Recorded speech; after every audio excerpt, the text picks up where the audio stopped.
지금 전 세계 해운업계가 난리가 났습니다. 60가지 결함이 있는 32년 된 고철배를 보름 만에 살려낸다니. 한국인들은 사기꾼들이 분명해. 영국이 포기했습니다. 독일도 포기했고 일본도 포기했습니다. 배를 만드는 법을, 배를 고치는 법을, 배를 살리는 법을, 아시아의 과장을 바로잡겠다며 직접 부산 현지를 밟은 영국의 베테랑 다큐멘터리 감독. 하지만 그가 취재를 마치고 돌아와서 전 세계를 향해 던진 한마디는 충격적이었습니다. 34년간 내가 믿어온 조선업의 전제 자체가 완전히 틀렸습니다. 그가 찍은 영상이 올라오자마자 동남아, 중동 해운사들의 문의가 쏟아지기 시작했습니다. 비용은 상관없다. 한국으로 배를 보내겠다. 우리 선박도 부산에서 수리받을 수 있느냐? 콧대 높은 영국 언론인의 가치관을 통째로 붕괴시킨 감천항 기적의 전말. 대체 15일 동안 그곳에선 무슨 일이 벌어진 걸까요? 제 이름은 그레이엄 윈터스. 런던에서 해양 다큐멘터리를 만들어 온 사람입니다. 전 세계 조선소란 조선소는 다 돌아봤습니다. 클라이드, 벨파스트, 함부르크, 나가사키. 제가 다녀온 조선소 대부분은 지금 문을 닫았거나 박물관이 됐습니다. 조선업이란 게 그런 겁니다. 한때 세계를 지배했던 영국도, 독일도, 일본도 결국 배를 포기했어요. 그래서 한국에 간다고 했을 때 동료들 반응은 대충 이랬습니다. 뭐하러? 어차피 결론은 같을 텐데. 맞습니다. 저도 그렇게 생각했어요. 로이드 리스트에서 아시아 수리 조선업의 실태라는 탐사 시리즈를 기획했는데 솔직히 말하면 까발리러 가는 거였습니다. 싸고 빠르지만 허술한 아시아 수리 조선의 민낯. 제 머릿속에는 이미 기사 제목까지 정해져 있었어요. 출발 전날 밤, 오랜 친구 닐 패터슨에게 전화를 걸었습니다. 닐은 로이드 성급 수석 검사관이에요. 로이드 성급은 전 세계 선박의 안전을 판정하는 최고 권위 기관입니다. 닐은 그 기관에서 35년을 일한 사람이에요. 그레이엄. 타이밍 좋다. 내가 3개월 전에 부산 감천항에서 검사한 배가 하나 있거든. 어떤 배? 667톤급 저인망 어선. 건조된 지 32년 됐어. 32년이면 거의 고철 아닌가? 닐이 잠시 침묵하더니 낮은 목소리로 말했습니다. 내 보고서에 뭐라고 썼는지 알아? 수리 비용이 선박 가치를 초과한다. 사실상 폐선 권고야. 그런데 그 사람들이 고치겠다고 하더라고. 닐의 목소리에 뭔가 복잡한 감정이 묻어났습니다. 35년차 검사관이 폐선이라고 했는데 거기 작업자들이 고개를 저은 거예요. 가능하다고. 보름이면 된다고. 닐은 코웃음을 쳤다고 했습니다. 저도 그 자리에 있었으면 똑같이 코웃음 쳤을 겁니다. 부산까지 가는 비행기 안에서 닐이 보내준 검사 보고서를 읽었습니다. 60가지가 넘는 수리 항목이 빼곡히 적혀 있었어요. 메인 엔진 12기통 점검, 추진축 정밀 검사, 경유 탱크 12개 청소, 선체 전면 재도장. 항목 하나하나가 작은 프로젝트 규모였습니다. 이걸 보름 만에 한다고 불가능하다는 게 제 판단이었어요. 닐의 판단이기도 했고요. 감천항에 도착한 건 이른 아침이었습니다. 택시에서 내리자마자 소금기 섞인 바람이 얼굴을 때렸어요. 크레인이 하늘을 찌르고 철판 부딪히는 소리가 끊이지 않았습니다. 부산의 조선소 밀집 지역이라는 건 알고 있었지만 이 정도일 줄은 몰랐어요. 세계적 수준의 조선 기술은 물론이고 수리 관련 업체들까지 근거리에 집약적으로 다 모여 있었습니다. 수리 조선소 입구에 들어서자 한눈에 보기에도 규모가 상당했습니다. 그런데 제 눈을 사로잡은 건 건물이 아니었어요. 바다 위에 떠있는 거대한 철판 구조물이었습니다. 저게 뭡니까? 안내를 맡은 직원이 대답했습니다. 플로팅 독입니다. 움직이는 조선소라고 보시면 돼요. 길이 210m, 축구장 2개를 나란히 붙여놓은 크기였습니다. 자체 무게만 4만 톤, 최대 5만 톤급 선박까지 올릴 수 있다고 했어요. 저는 전 세계 조선소를 다녀봤지만 이 규모의 플로팅 독은 흔치 않았습니다. 위에 올라가 보셔도 됩니다. 저는 플로팅 독 위에 올라섰습니다. 발밑은 단단한 철판이었어요. 바다 위에 떠 있다는 사실이 믿기지 않을 만큼 안정적이었습니다. 카메라를 꺼내 사방을 촬영하기 시작했죠. 이때까지만 해도 평범한 취재였습니다. 그런데 갑자기 발밑에서 진동이 올라왔습니다. 지금 뭔가 움직이는 겁니까? 네. 밸러스트 탱크의 해수를 주입하고 있습니다. 바닥이 내려갑니다. 내려간다고요? 저희가 밟고 있는 이 바닥이요? 네. 한 8m 정도 수심으로 가라앉습니다. 그 사이에 배가 들어오거든요. 심장이 쿵 내려앉았습니다. 제가 서 있는 4만 톤짜리 철판이 바다 속으로 가라앉고 있었어요. 발밑으로 해수면이 올라오기 시작했습니다. 처음에는 발목 높이, 10분 뒤에는 무릎 높이. 본능적으로 난간을 잡았습니다. 머리로는 안전하다는 걸 알겠는데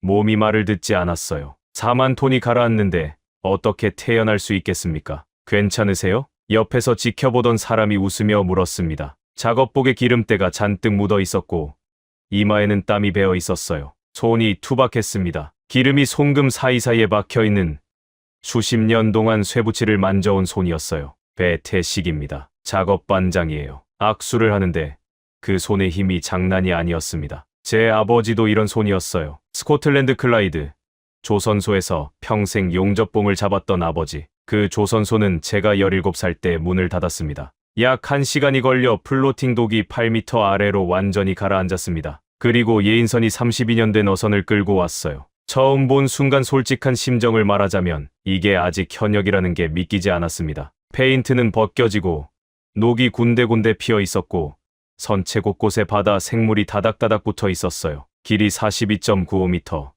폭 9m, 높이 8.84m. 숫자로는 그럴듯하지만 눈앞의 실물은 처참했습니다. 배가 플로팅 독 안으로 들어오는 과정은 소름이 돋을 만큼 긴장됐습니다. 잠수사가 물속에 들어가서 반목 위치를 하나하나 확인했어요. 반목이라는 건 배를 떠받치는 나무 받침대인데 이 위치가 기준점에서 10cm라도 어긋나면 배가 기울어집니다. 수십억짜리 선박이 넘어지는 겁니다. 최악의 경우 사람이 깔립니다. 오차 범위가 10cm라고요? 네. 10cm. 배태식 반장은 아무렇지도 않다는 듯 대답했습니다. 제가 떨고 있는데 이 사람은 32년 된 녹슨 배를 마치 오랜 친구를 맞이하듯 바라보고 있었어요. 배가 반목 위에 정확히 안착했습니다. 플로팅 독에서 물을 빼기 시작하자 거대한 철판 바닥이 다시 올라왔고 32년 된 어선이 마른 땅 위에 모습을 드러냈습니다. 밑바닥까지 완전히 노출된 선체는 더 처참했어요. 바닷속에 잠겨있던 부분에는 조개와 해초가 갑옷처럼 덮여 있었고 철판 여기저기가 바다에 깎이고 닳아 있었습니다. 저는 배태식 반장에게 물었습니다. 솔직히 말해주세요. 이 배 살릴 수 있는 겁니까? 반장은 제 얼굴이 아니라 배를 보고 있었습니다. 보름이면 됩니다. 60가지를요? 네. 로이드 선급 검사관이 패선 판정을 내렸는데요. 그제야 반장이 저를 쳐다봤습니다. 무뚝뚝한 얼굴에 아주 옅은 미소 같은 게 스쳤어요. 우리는 배를 버리는 법을 모릅니다. 그 말에 뭐라 대꾸를 하지 못했습니다. 닐의 보고서가 틀렸다는 건가? 아니면 이 사람이 현실을 모르는 건가? 34년 경력의 제 모든 경험은 닐의 판단이 맞다고 말하고 있었습니다. 전 세계 어디서든 32년 된 배는 고철입니다. 그건 감정이 아니라 경제학이에요. 하지만 그 손이 자꾸 눈에 밝혔습니다. 기름이 송금에 박힌 수십 년 동안 배를 만지고 고치고 살려온 그 손. 제 아버지의 손과 똑같은 그 손이요. 호텔에 돌아와서 닐에게 전화했습니다. 첫날 봤어. 솔직히 닐, 내 말이 맞는 것 같아. 이 배는 고철이야. 그럴 줄 알았지. 그런데 반장이라는 사람이 보름이면 된다고 하더라고. 닐이 웃었습니다. 코웃음에 가까운 웃음이었어요. 그레이엄, 34년 경력인 네가 그걸 믿어? 아니, 안 믿어. 그냥 그 사람 손이 좀 신경 쓰여서. 손, 우리 아버지 손 같았거든. 전화기 너머로 닐이 잠시 침묵했습니다. 닐도 알고 있으니까요. 제 아버지가 조선소에서 무슨 일을 했는지, 그리고 그 조선소가 어떻게 죽었는지를. 그날 밤 잠이 오지 않았습니다. 내일 새벽 6시부터 본격적인 작업이 시작된다고 했어요. 250바 고압수로 선체를 세척하는 게 첫 번째 공정이라고 했습니다. 250바가 어느 정도인지 감이 안 왔어요. 나중에 알게 됐지만 그건 일반 건물 안에 있는 소화전 수압의 125배였습니다. 나무도 종이처럼 잘리는 압력이라고 했어요. 그때는 그게 무슨 뜻인지 정확히 몰랐습니다. 다음 날 새벽, 그 소리를 직접 듣기 전까지는요. 다음 날 새벽 5시 반, 알람이 울리기도 전에 눈이 떠졌습니다. 호텔 창문 너머로 감천항의 불빛이 보였어요. 이 시간에 벌써 조선소에 불이 켜져 있었습니다. 택시를 타고 조선소에 도착하니 작업자들이 이미 준비를 마치고 있었습니다. 새벽 6시 시작이라더니 이 사람들은 그보다 30분 전에 다 와 있었어요. 배태식 반장이 제게 안전모와 귀마개를 건넸습니다. 오늘은 이거 없으면 안 됩니다. 귀마개까지요? 반장이 고개를 끄덕였습니다. 표정이 진지했어요. 어제 그 무뚝뚝한 얼굴과는 또 다른 긴장감이 묻어났습니다. 2일차 첫 공정은 고압 세척이었습니다. 32년 동안 바다에서 쌓인 모든 것을 벗겨내는 작업이에요. 페인트, 녹, 조개, 해초, 바닷물이 만들어낸 부식층까지 전부. 장비는 단순했습니다. 고압 세척기와 노즐, 그리고 물. 하지만 그 물의 압력은 단순하지 않았어요. 250바입니다. 하정란 소장이 제 옆에 서서 말했습니다. 하정란, 감천항수리 조선소의 소장이었어요. 처신상이 강했습니다. 40대 후반의 여성인데 작업복 위에 안전조끼를 걸치고 헬멧을 쓴 모습이 현장 사람 그 자체였어요. 나중에 안 사실인데 기계공학 박사 학위를 가지고 있으면서 현장 경력만 20년이 넘는 분이었습니다. 250바가 어느 정도인지 감이 안 오시죠? 솔직히 그렇습니다. 건물 안에 있는 옥내 소화전 아시죠? 그 수압의 125배입니다. 125배. 숫자로는 알겠는데 체감이 되지 않았습니다. 그런데 그 체감이 안 되던 숫자가 현실이 되는 데는 정확히 10초가 걸렸어요. 새벽 6시. 작업자가 노즐을 들고 선체 앞으로 걸어갔습니다.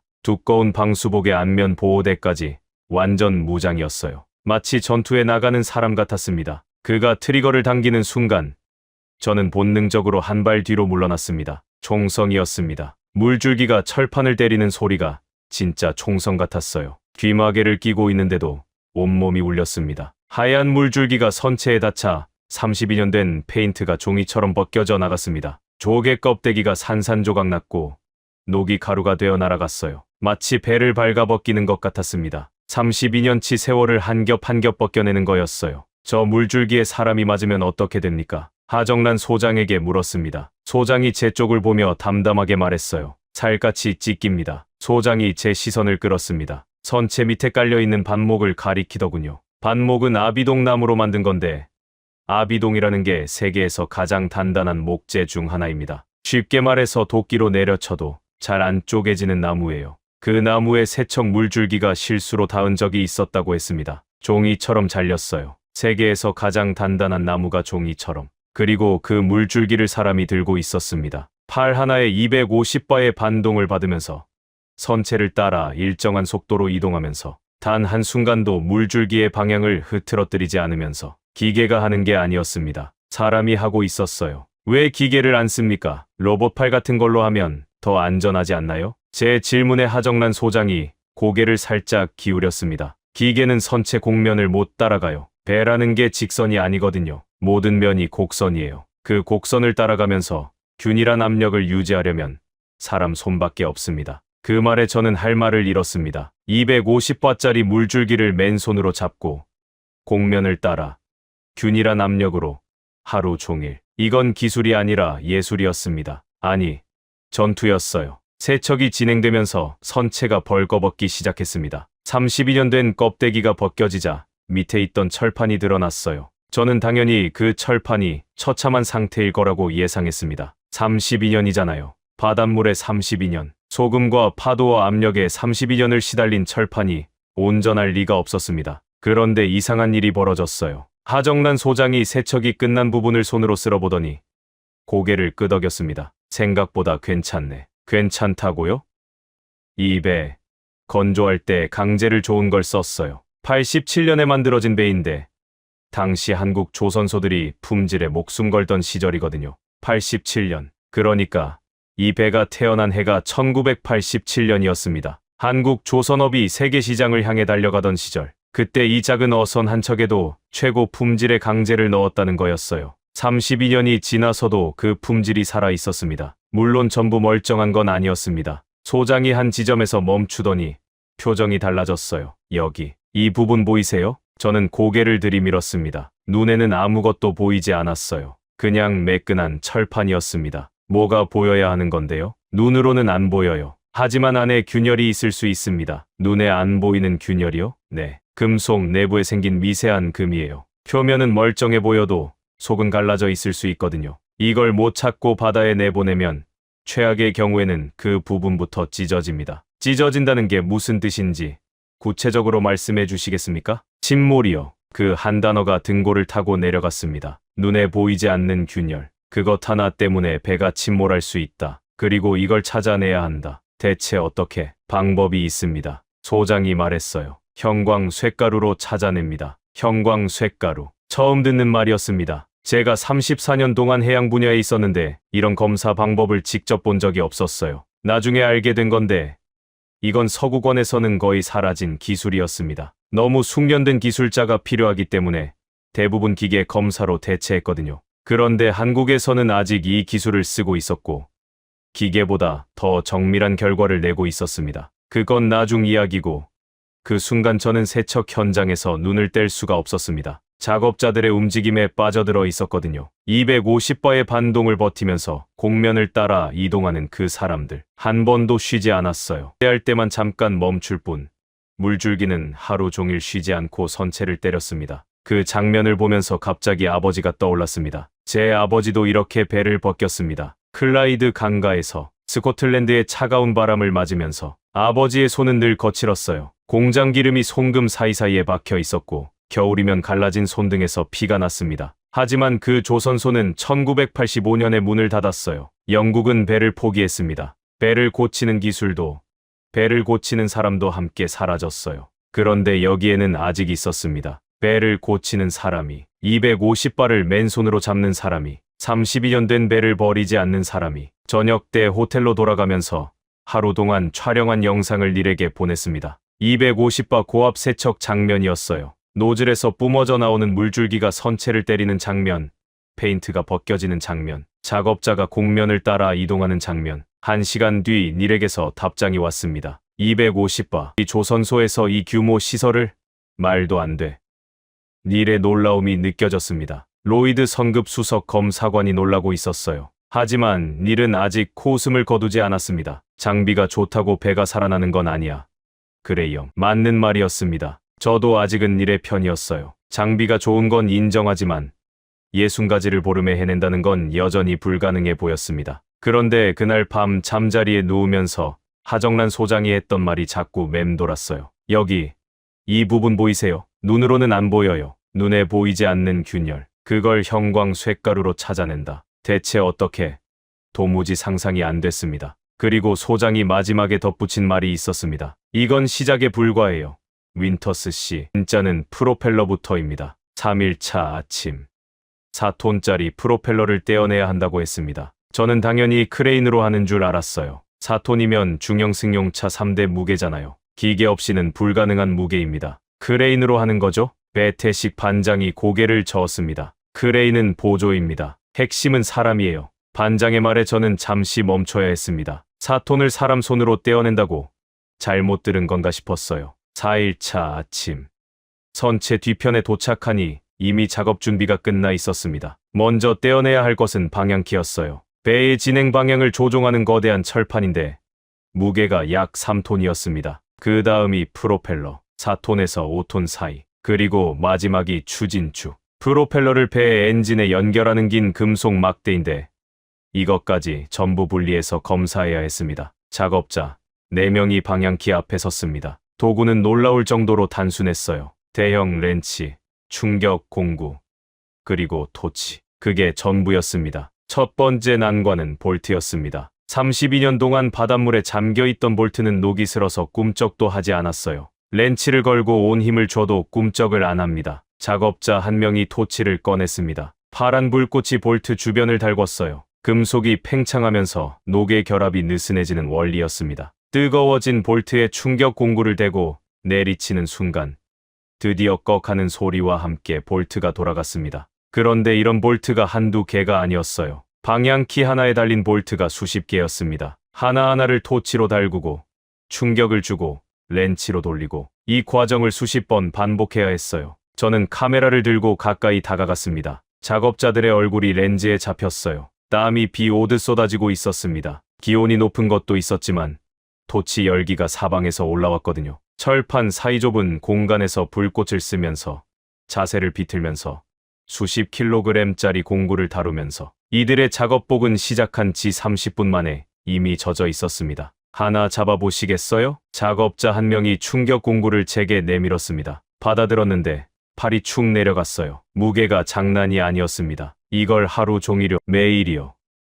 그 한마디에 뭔가가 목구멍을 막았습니다. 매일. 이 무게를, 이 열기 속에서 매일. 그게 이 사람들의 일상이었어요. 3톤짜리 방향키가 분리되는데 2시간이 넘게 걸렸습니다. 마지막 볼트가 풀리고 크레인이 방향키를 들어 올리는 순간 작업자들 사이에서 짧은 한숨이 나왔어요. 환호가 아니었습니다. 안도에 가까운 숨 내쉼이었죠. 아직 프로펠러가 남아있으니까요. 프로펠러 작업은 차원이 달랐습니다. 방향키의 거의 2배 무게. 게다가 프로펠러는 추진축에 압입돼 있었어요. 쉽게 말하면 쇠에 쇠가 꽉 끼어 있는 겁니다. 32년 동안 바닷물 속에서 합체가 된 거나 다름없었어요. 배태식 반장이 직접 나섰습니다. 반장이 유압 프레스를 추진축 끝에 걸치더니 작업자들에게 신호를 보냈어요. 유압이 걸리면서 엄청난 힘이 프로펠러와 축 사이에 가해졌습니다. 쇠덩이가 비명을 지르는 것 같은 소리가 났어요. 이빨이 시린 금속음이었습니다. 안 빠졌습니다. 반장이 아무 말 없이 유압을 풀고 다시 세팅했어요. 각도를 조금 바꾸고 프레스 위치를 미세하게 조정하고 다시 유압을 걸었습니다. 또 안 빠졌어요. 세 번째 시도. 반장이 토치로 접합부를 오래 달궜습니다. 금속이 팽창하는 시간을 충분히 기다린 뒤 유압을 걸면서 동시에 작업자 2명이 대형 해머로 축을 때렸어요. 쾅, 쾅, 쾅. 진동이 발끝까지 전해졌습니다. 퍽 하는 묵직한 소리와 함께 프로펠러가 축에서 밀려났습니다. 1cm. 겨우 1cm가 벌어진 거예요. 하지만 그 1cm가 32년의 결합을 깬 겁니다. 거기서부터는 반복이었습니다. 유압 걸고 해머 치고 조금씩 밀어내고 4시간. 4톤짜리 프로펠러를 추진축에서 완전히 분리하는데 꼬박 4시간이 걸렸습니다. 크레인이 분리된 프로펠러를 들어 올리는 순간 저는 그 프로펠러를 올려다봤어요. 거대한 날개에 내장이 달린 청동색 덩어리. 바닷물에 닳고 부딪혀서 군데군데 패여 있었지만 32년 동안 바다를 갈라온 흔적이 뚜렷했습니다. 이 프로펠러가 한 바퀴 돌 때마다 수천 톤의 바닷물을 밀어냈을 거예요. 그걸 32년 동안 하루도 쉬지 않고. 그때였습니다. 배태식 반장이 아래로 내려놓아진 프로펠러에 다가가서 손을 얹었어요. 투박한 손이 프로펠러 날개 위를 천천히 쓸었습니다. 마치 아이 머리를 만지듯이요. 수고했다. 반장이 나직하게 말했습니다. 프로펠러한테요. 32년 동안 바다를 갈라온 쇠덩어리한테 수고했다고 한 겁니다. 저는 그 순간 카메라를 내렸습니다. 촬영하면 안 될 것 같았어요. 아니, 촬영해야 하는데 손이 움직이지 않았습니다. 이 사람은 배를 기계로 보지 않는구나. 부품 하나하나를 살아있는 것처럼 대하는구나. 그게 갑자기 확 와닿았어요. 분리된 프로펠러와 추진축은 조선소 안에 있는 기계 작업장으로 옮겨졌습니다. 여기서 전수 검사를 한다고 했어요. 축이 휘지는 않았는지, 프로펠러 날개에 금이 가지는 않았는지 하나하나 전부 검사한다고. 방향키도 마찬가지였습니다. 떼어낸 모든 부품을 빠짐없이 검사하는 거예요. 떼어내는 것보다 검사가 더 중요합니다. 하정란 소장이 말했어요. 잘못된 부품 하나를 놓치면 바다에서 사람이 죽거든요. 사람이 죽는다. 그 말의 무게가 이 조선소에서는 다르게 들렸습니다. 사무실에서 보고서를 쓸 때는 그냥 리스크 팩터라는 단어로 처리했거든요. 하지만 여기서는 그게 진짜였어요. 이 부품들이 제대로 작동하지 않으면 바다 한가운데서 사람이 죽습니다. 실제로 그런 일이 있었고요. 기계 작업장에서 추진축을 살펴보는데 그곳에서 한 사람을 만났습니다. 혹시 외국에서 오신 분이에요? 60대 초반으로 보이는 남자였어요. 얼굴이 검게 탔고 주름이 깊었습니다. 손이 두꺼웠어요. 바닷바람과 그물에 단련된 손이었습니다. 네, 영국에서 왔습니다. 다큐멘터리를 만들고 있어요. 우리 배를 찍으러 온 거예요? 내 배라고요? 네, 저 배가 제 배예요. 강필두입니다. 선장이에요. 이 배의 선장이었습니다. 32년 된 어선이. 저는 반사적으로 카메라를 들었어요. 이 배랑 얼마나 됐습니까? 32년이요. 처음 진수할 때부터 탔어요. 32년이면 배보다 더 오래같이 한 가족이 있습니까? 선장이 잠시 생각하더니 씁쓸하게 웃었습니다. 없어요. 마누라보다 이 배랑 더 오래 살았어요. 아들보다도요. 제가 할 말을 찾지 못하고 있을 때 선장이 기계 작업장에 놓인 프로펠러를 바라봤습니다. 아까 반장이 쓰러졌던 바로 그 프로펠러요. 저 프로펠러가 돌 때 진동이 생기거든요. 조타실에서 느껴져요. 엔진 소리가 귀로 들리고 프로펠러 진동이 발바닥으로 올라오고 그게 정상이면 안심이 돼요. 리듬이 바뀌면 뭔가 잘못된 거고. 32년 동안 발바닥으로 배의 상태를 읽어온 사람이었습니다. 계기판이 아니라 몸으로 배를 느끼는 사람. 제가 만나본 어떤 해양 전문가보다 이 배를 잘 아는 사람이었어요. 로이드 선급 검사관이 폐선을 권했다는 거 아시죠? 알아요. 어떻게 생각하세요? 선장이 프로펠러에서 시선을 거두지 않은 채 말했습니다. 서류상으로는 맞는 말이겠죠. 수리비가 배값보다 비싸니까. 숫자로 따지면 버리는 게 맞아요. 하지만 숫자로 안 되는 게 있잖아요.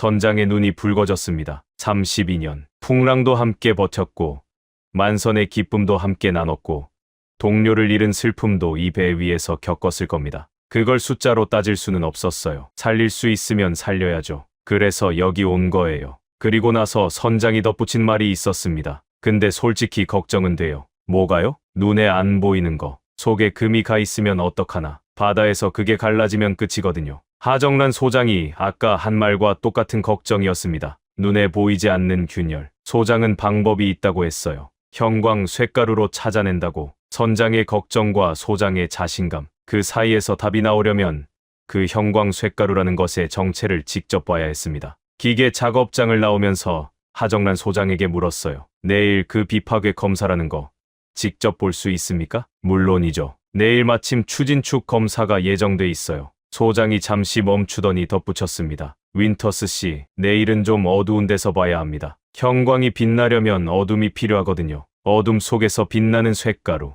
그게 보이지 않는 균열을 드러낸다. 솔직히 반신반의했습니다. 35년간 해양업계에 있었지만 이런 검사를 직접 본 적은 한 번도 없었거든요. 서구권에서는 이미 오래전에 사라진 기술이라는 것만 알고 있었어요. 그날 밤 호텔에서 닐에게 전화했습니다. 닐, 자분탐 상검사라고 알아? 당연히 알지. 옛날 방식이잖아. 왜? 여기서 아직 그거 쓰고 있어. 진짜. 지금 시대? 닐의 목소리에 놀라움과 의아함이 섞여 있었습니다. 기계 검사로 대체한 지가 언젠데. 사람 손으로 하는 건 정밀도가 들쭉날쭉하잖아. 근데 소장이 기계보다 더 정밀하다고 하더라고. 그건 검사자 실력에 달린 건데 아무나 할 수 있는 게 아니야. 닐의 말도 맞았습니다. 실제로 이 방법이 사라진 이유가 바로 그거였거든요. 숙련된 기술자가 필요한데 그런 기술자를 키우는데 시간이 너무 많이 걸렸습니다. 그래서 다들 기계로 갈아탄 거예요. 그런데 한국에는 아직 그 기술자가 있다고 했습니다. 내일이면 알게 되겠죠. 어둠 속에서 형광이 정말 보이지 않는 금을 찾아내는지, 어둠이 필요하다는 말이 무슨 뜻인지 다음 날 직접 알게 됐습니다. 기계 작업장 한쪽에 검사실이 있었어요. 들어가자마자 눈이 적응할 수 없을 만큼 캄캄했습니다. 창문이라곤 없고 형광등도 꺼져 있었어요. 유일한 빛은 구석에서 희미하게 빛나는 자외선 램프 하나뿐이었습니다. 그리고 거기에 한 사람이 서 있었습니다. 우상혁입니다.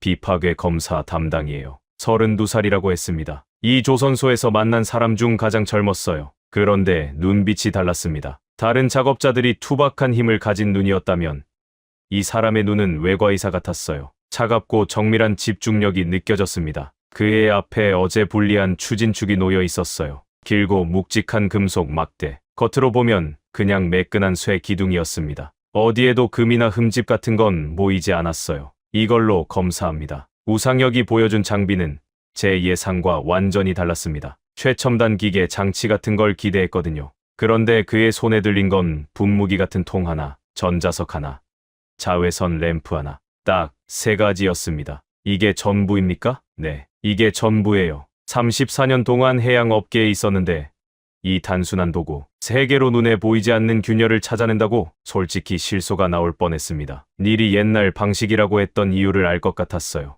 하지만 웃음은 10분도 채가지 않았습니다. 우상혁이 분무기 통의 뚜껑을 열었어요. 안에는 아주 고운 가루가 들어 있었습니다. 회색빛 쇳가루인데 형광물질이 섞여 있다고 했어요. 이것을 검사할 부위에 골고루 뿌립니다. 쇳가루가 추진축 표면에 내려앉았어요. 눈에는 그냥 회색 분말이 묻은 것처럼 보였습니다. 다음으로 전자석을 가져다 댔어요. 전자석이 금속의 자기장을 만들어냅니다. 이 자기장이 핵심이었습니다. 금속 내부에 균열이 있으면 자기장의 흐름이 깨지거든요. 흐름이 깨진 곳으로 쇳가루가 몰려듭니다. 눈에 보이지 않는 금속으로 형광 쇳가루가 빨려 들어가는 거예요. 그리고 마지막, 자외선 램프를 켭니다. 우상혁이 램프 스위치를 올리는 순간 저는 숨을 멈췄습니다. 어둠 속에서 추진축이 빛나기 시작했어요. 형광 초록빛이었습니다. 쇳가루에 섞인 형광 물질이 자외선에 반응해서 빛을 내는 거였어요. 추진축 전체가 은은한 초록빛으로 물들었습니다. 아름다웠어요. 진심으로. 하지만 아름답기만 한 게 아니었습니다.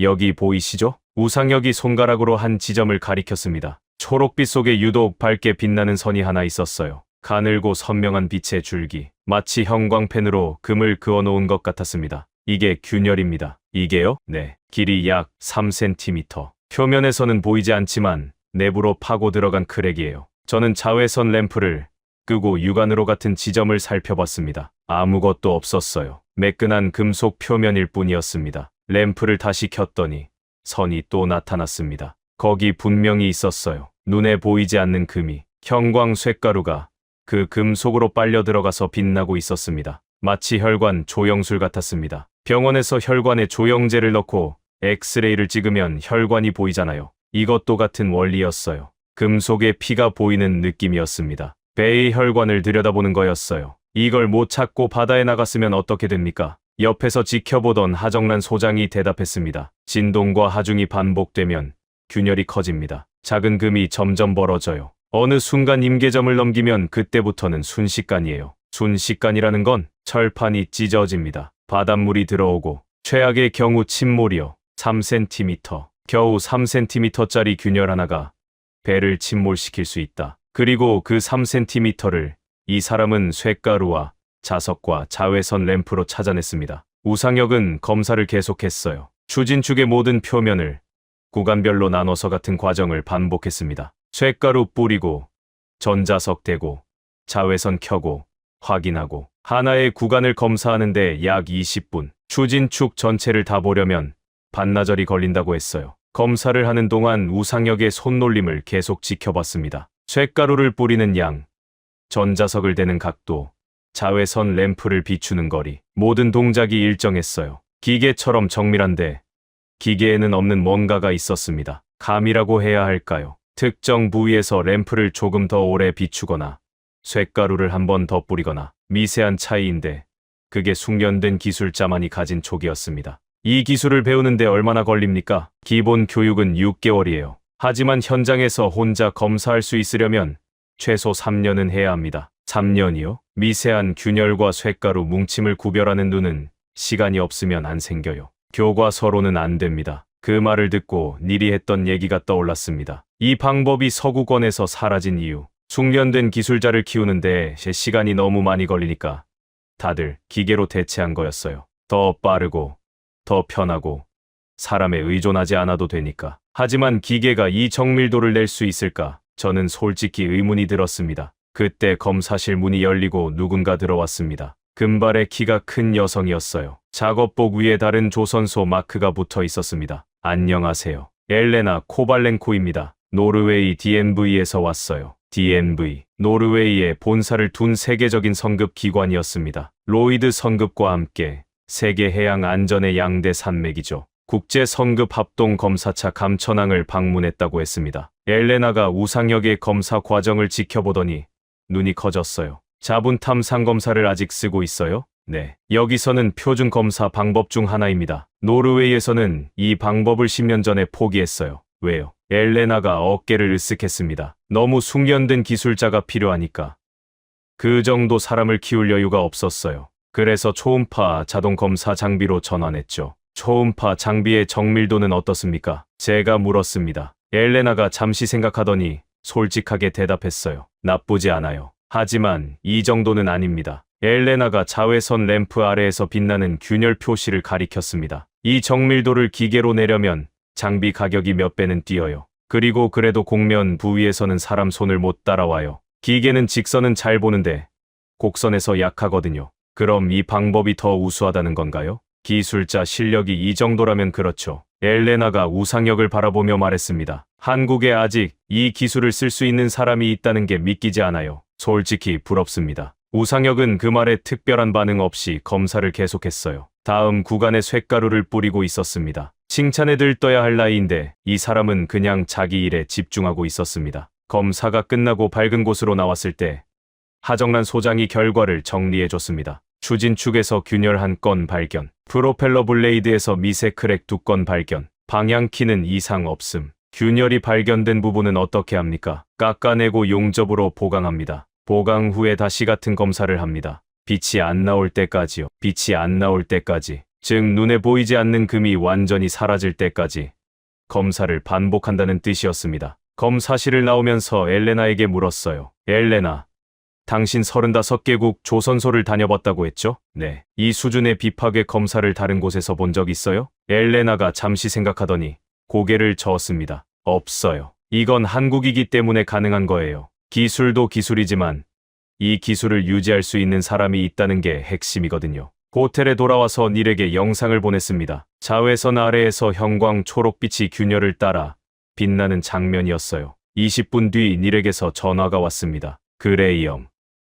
닐의 목소리가 달라져 있었습니다. 코웃음이 사라져 있었어요. 이건 우리 검사 장비보다 더 정밀한데 나도 직접 보고 놀랐어. 이게 수리 조선소에서 나온 결과라고? 맞아. 전화기 너머에서 긴 침묵이 흘렀습니다. 35년차 로이드 성급 수석 검사관이 말을 잃은 거예요. 닐, 그레이엄, 한 가지만 물어보자. 거기 탱크 청소는 어떻게? 탱크, 아직 안 봤는데. 내가 그 배 검사할 때 경유 탱크 상태가 심각했어. 밀폐 공간이라 가스 문제도 있고 사실 내 폐선 판정의 결정적 이유 중 하나가 탱크 상태였거든. 그래, 내일 탱크 작업 있으면 꼭 봐. 그리고 영상 보내줘. 닐의 태도가 바뀌고 있었습니다. 코웃음에서 관심으로, 관심에서 뭔가 다른 감정으로 35년의 확신에 균열이 생기기 시작한 거예요. 형광 쇳가루가 금속의 균열을 찾아냈듯이 이 조선소가 닐의 확신에서 균열을 찾아내고 있었습니다. 6일차에 경유 탱크 청소가 예정돼 있다고 했습니다. 이 배에는 유류 탱크가 12개 있었어요. 그 중 8개를 열어서 사람이 직접 들어가 청소해야 한다고 했습니다. 밀폐된 공간,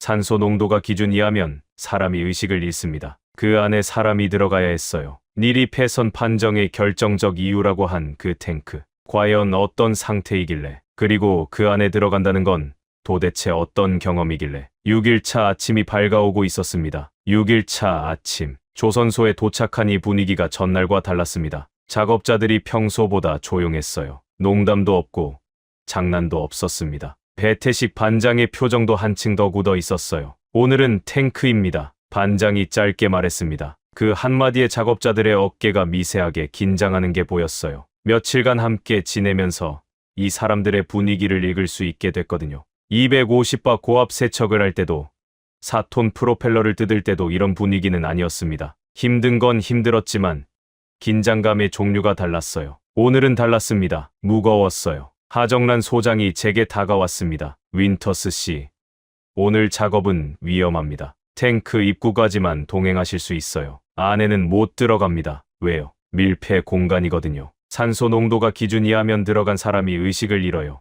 사전 교육을 받지 않은 분은 입구까지만 가능합니다. 이 배에는 탱크가 엄청나게 많았습니다. 경유를 담는 유류 탱크가 12개, 그 중 8개를 열어서 내부를 청소해야 했어요. 여기에 물 탱크, 하수 처리 탱크, 항공유 탱크까지 합치면 열어야 할 밀폐 공간이 한두 개가 아니었습니다. 왜 탱크를 전부 여는 겁니까? 밖에서 세척하면 안 되나요? 탱크 내부에 32년 동안 쌓인 슬러지가 있어요. 경유 찌꺼기와 수분이 엉겨붙은 건데 이게 부식의 원인이거든요. 안에서 직접 긁어내야 합니다. 소장의 설명을 듣고 있는데 작업자 한 명이 탱크 뚜껑 앞에서 장비를 점검하고 있었어요. 가장 먼저 꺼낸 건 가스 측정기였습니다. 생긴 건 작은 리모컨 같았는데 이게 사람의 목숨을 가르는 장비였습니다. 먼저 가스 측정부터 합니다. 반장이 설명했어요. 밀폐된 탱크 안에는 경유 증기가 차 있을 수 있어요. 그리고 산소 농도가 떨어져 있을 수도 있고요. 측정 안 하고 뚜껑 열었다가 불꽃이라도 튀면 폭발합니다. 폭발. 그 단어에 등골이 서늘해졌습니다. 작업자가 탱크 뚜껑의 볼트를 조심스럽게 풀었어요. 완전히 열지는 않았습니다. 볼트를 절반만 풀어서 틈을 만들고 그 틈으로 가스 측정기를 밀어 넣었어요. 모두가 숨을 죽이고 측정기 화면을 바라봤습니다. 숫자가 올라갔습니다. 산소 농도 16점, 17점. 작업자의 손이 멈춘 채 화면을 응시했어요. 작업 허가 기준이 산소 농도 최소 18%. 대기 중 산소 농도가 21%니까 18% 이상이어야 사람이 안전하게 숨을 쉴 수 있다는 뜻입니다. 지금 17%. 기준 미달이에요. 환기합니다. 반장이 지시했어요. 뚜껑을 완전히 열고 강제 환기 장치를 가동했습니다. 팬이 돌아가면서 탱크 안에 공기를 빨아내고 바깥 공기를 밀어 넣었어요. 10분, 20분. 다시 측정기를 넣었습니다. 18점. 기준 통과. 작업자들 사이에서 짧은 고개 끄덕임이 오갔습니다. 안도의 한숨 같은 건 없었어요. 바로 다음 절차로 넘어갔습니다. 탱크 안으로 들어가는 사람이 준비를 시작했습니다. 안전대를 몸에 감고 헬멧을 쓰고 마스크를 착용했어요. 그리고 밧줄 한 끝을 자기 허리에 묶고 다른 끝을 밖에 있는 동료에게 건넸습니다. 밧줄은 왜 묶는 겁니까? 제가 물었어요. 안에서 쓰러지면 끌어내야 하니까요. 배태식 반장이 담담하게 말했습니다. 쓰러지면 끌어내야 한다. 그러니까 쓰러질 수 있다는 전제가 깔려 있는 거였어요. 이 사람들은 매번 그 가능성을 안고 탱크에 들어가는 겁니다. 저는 탱크 입구까지 따라갔습니다. 맨홀 크기의 구멍이었어요. 사람 한 명이 겨우 들어갈 수 있는 좁은 입구 안을 들여다봤습니다. 캄캄했어요. 랜턴을 비추자 좁은 철벽이 사방으로 보였고 바닥에는 검은 슬러지가 두껍게 깔려 있었습니다. 32년치 경유 찌꺼기 냄새가 올라왔어요. 기름과 쇠와 바닷물이 섞인 코를 찌르는 악취였습니다. 저도 모르게 고개를 뒤로 뺐습니다. 본능이었어요. 이 안에 들어간다고? 사람이. 작업자가 맨홀에 다리를 넣었습니다. 좁은 구멍으로 몸을 비틀어 넣는 모습은 보는 것만으로도 답답했어요. 어깨가 철벽에 스치면서 끼이는 소리가 났습니다. 그리고 완전히 안으로 사라졌어요. 밖에서는 밧줄을 잡은 동료가 줄의 움직임을 느끼며 서 있었고 가스 측정기를 들고 있는 사람이 실시간으로 산소 농도를 감시하고 있었습니다. 18.1, 18.0 숫자가 아주 미세하게 흔들렸어요. 사람이 안에서 숨을 쉬면서 산소를 소모하고 있으니까요. 안에서 긁는 소리가 들렸습니다. 사각사각. 스크레이퍼로 벽면의 슬러지를 긁어내는 소리. 그리고 가끔씩 꿀럭거리는 소리. 바닥에 고인 슬러지를 퍼내는 소리였어요. 한 번에 얼마나 있을 수 있습니까? 30분이 한계예요. 30분 작업하고 나와서 쉬고 다시 들어가고. 이 탱크 하나 청소하는데 얼마나 걸립니까? 대략 2시간에서 3시간. 그리고 이런 탱크가 8개라고요? 유료 탱크만 8개요. 나머지 탱크까지 합치면 더 많죠. 계산이 됐습니다. 탱크 하나에 3시간. 8개면 24시간. 여기에 나머지 탱크까지 쉬는 시간, 환기 시간, 측정 시간을 합치면 이 작업 하나에만 이틀 넘게 걸리는 거였어요. 그리고 그 이틀 동안 사람이 계속 저 안에 들어갔다 나왔다를 반복하는 겁니다. 30분 뒤 작업자가 맨홀 밖으로 올라왔습니다. 헬멧을 벗자 얼굴이 새까맸어요. 기름과 슬러지가 범벅이었습니다. 숨을 몰아쉬고 있었어요. 좁은 공간에서 30분 동안 몸을 웅크리고 일한 거니까요. 저는 그 사람에게 다가갔습니다. 카메라를 들지 않았어요. 카메라를 들 수가 없었습니다. 왜 이 일을 하세요? 작업자가 수건으로 얼굴을 닦으며 저를 쳐다봤습니다. 40대 초반쯤 돼 보였어요. 아들 등록금이요. 다음 학기면 졸업이거든요. 그 한마디에 제 안에서 뭔가가 무너졌습니다. 이 사람은 영웅이 아니었어요. 슈퍼맨이 아니었습니다. 아들 등록금을 벌기 위해 산소 농도 18%짜리 캄캄한 쇠통 안으로 기어들어가는 아버지였습니다. 아들이 뭘 전공하는데요? 기계공학이요. 조선소에서 일하게 되려나요? 작업자가 웃었습니다. 기름에 범벅된 얼굴로 웃는 게 마음이 아팠어요. 글쎄요. 요즘 젊은 사람들은 이런 일 안 하려고 하잖아요. 그 말에 하정란 소장의 표정이 살짝 어두워지는 게 보였습니다. 소장도 같은 고민을 하고 있는 거겠죠. 이 기술을 이어갈 사람이 줄어들고 있다는 것. 250발을 잡을 손. 형광 쇳가루로 균열을 읽을 눈.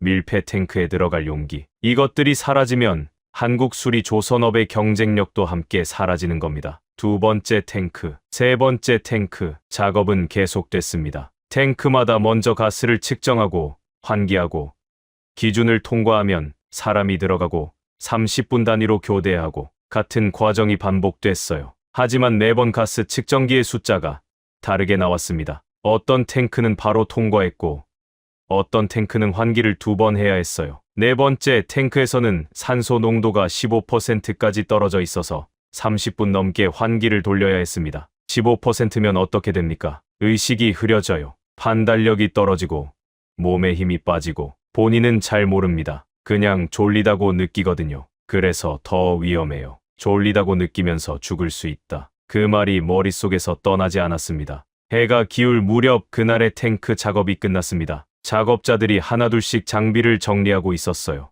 저는 한쪽에 앉아서 하루 동안 촬영한 영상을 돌려봤습니다. 카메라에 잡힌 작업자들의 얼굴, 탱크에서 올라와 숨을 몰아쉬는 모습, 기름 범벅 얼굴로 웃는 모습, 산소 측정기의 숫자가 18을 넘기는 순간의 미세한 안도. 그날 밤 호텔에서 아무에게도 전화를 하지 않았습니다. 닐에게 영상도 보내지 않았어요. 혼자 생각하고 싶었습니다. 제 아버지도 이런 일을 했습니다. 밀폐된 탱크 안에서. 스코틀랜드의 클라이드, 조선소에서. 아버지는 그 일을 35년 했고 은퇴하고 2년 만에 돌아가셨어요. 폐가 나빠서 밀폐 공간에서 수십 년 동안 쇠먼지와 기름 증기를 마신 대가였습니다. 하지만 영국은 그 사람들을 기억하지 않습니다. 조선소가 문을 닫았으니까요. 조선소가 사라지면서 기술도, 사람도, 기억도 함께 사라졌어요. 아버지가 평생 바친 그 기술을 이어받을 사람이 영국에는 한 명도 남지 않았습니다. 그런데 여기에는 있었습니다. 아들 등록금을 위해 탱크에 기어 들어가는 아버지가 30분 단위로 숨을 참으면서 32년 된 배를 살리는 사람들이, 이 사람들은 영웅이 아니었습니다. 그냥 아버지였고 남편이었고 생계를 책임지는 보통 사람이었어요. 그게 오히려 더 대단했습니다. 대단한 사람이 대단한 일을 하는 건 당연하잖아요. 보통 사람이 매일 목숨을 건 일을 하고 있다는 것. 그게 제 가슴을 쥐어짰습니다. 다음 날 아침 8일 차였습니다. 하정란 소장이 현장에서 저를 기다리고 있었어요. 윈터스 씨, 오늘부터 샌드 블라스팅입니다. 샌드 블라스팅이요. 선체를 모래로 깎아내는 겁니다. 도장전의 표면을 완전히 벗겨야 하거든요. 250바 세척으로 이미 벗기지 않았습니까? 소장이 고개를 저었습니다. 세척은 이물질을 제거하는 거고 블라스팅은 표면 자체를 깎는 거예요. 철판이 새 도료를 제대로 물어야 하거든요. 매끈한 표면에는 도료가 안 붙어요. 거칠게 만들어야 합니다. 모래로 철판을 깎는다고요? 모래가 아니라 PS볼이라고 해요. 슬래그 부산물로 만든 연마제인데 이걸 고압으로 쏘면 철판 표면을 깎아냅니다. 소장이 한마디를 덧붙였습니다. 보호구 없이 맞으면 살같이 찢깁니다. 오늘은 현장에 가까이 가시면 안 돼요. 또 살같이 찢긴다는 말이었습니다. 250바도 그랬고 블라스팅도 그렇고 이 조선소에서는 하루 걸러 살같이 찢기는 작업을 하고 있었어요. 블라스팅 현장에 도착하자마자 작업자들의 복장이 눈에 들어왔습니다. 지금까지 봤던 작업복과는 차원이 달랐어요. 가죽으로 된 헬멧을 쓰고 있었는데 얼굴 전체를 감싸는 형태였습니다. 투명 면판이 달려 있었고 헬멧 뒤쪽으로 에어 호스가 연결돼 있었어요. 저 호스는 뭡니까? 에어 공급 장치예요. 블라스팅을 하면 연마제 분진이 사방에 날리거든요. 일반 마스크로는 못 막아요. 외부에서 깨끗한 공기를 직접 넣어주는 겁니다. 하정란 소장의 설명에 저는 다시 한번 이 일의 위험도를 실감했습니다. 외부 공기 공급 없이는 숨도 못 쉬는 환경에서 일하는 거였어요. 작업자가 블라스팅 노즐을 들어 올렸습니다. 굵은 호스 끝에 달린 금속 노즐이었어요. 고압 세척대와 비슷한 자세였지만 장비 무게가 더 나갔습니다. 노즐을 잡은 작업자의 팔뚝에 힘줄이 볼록하게 솟았어요. 컴프레서가 가동되면서 엄청난 굉음이 울렸습니다. 그리고 노즐에서 PS볼이 쏟아져 나왔어요. 소리가 250바 세척과는 또 달랐습니다. 물이 때리는 소리가 총성이었다면 PS볼이 때리는 소리는 폭풍우가 쇠 지붕을 두들기는 소리였어요. 따다다다다. 수만 개의 작은 알갱이가 초고속으로 철판에 부딪히면서 내는 소리. 귀마개를 끼고도 뼛속까지 울렸습니다. PS볼이 닿는 곳마다 철판 표면이 바뀌었어요. 매끈하던 표면이 거칠어지고 남아있던 옛 도료가 가루가 되어 날아갔습니다. 선체 하부에 칠해져 있던 묽은 방청 도료가 눈앞에서 사라지는 광경은 경이로웠어요. 마치 시간을 되돌리는 것 같았습니다. 32년의 껍데기를 한 겹 더 벗기는 거였거든요. 선체 하부는 전면 제거입니다. 상부 파란 도료는 부분 제거로 갑니다. 반장이 설명했어요. 하부는 바닷물에 직접 닿는 부분이라 전면 교체가 필요하고 상부는 상태가 양호한 곳은 그 위에 덧칠하는 방식이었습니다. 이 작업 얼마나 걸립니까? 하루 반나절이면 끝납니다. 하루 반나절. 축구장 2개 크기의 플로팅 독 위에 올라와 있는 섯자리, 배의 선체 전체를 하루 반나절 만에 깎아내는 겁니다. 속도가 놀라웠어요. 하지만 속도보다 제 시선을 사로잡은 건 작업자들의 몸이었습니다. 가죽 헬멧에 에어 호스를 달고 무거운 노즐을 잡고 분진이 시야를 가리는 속에서 일정한 속도로 이동하면서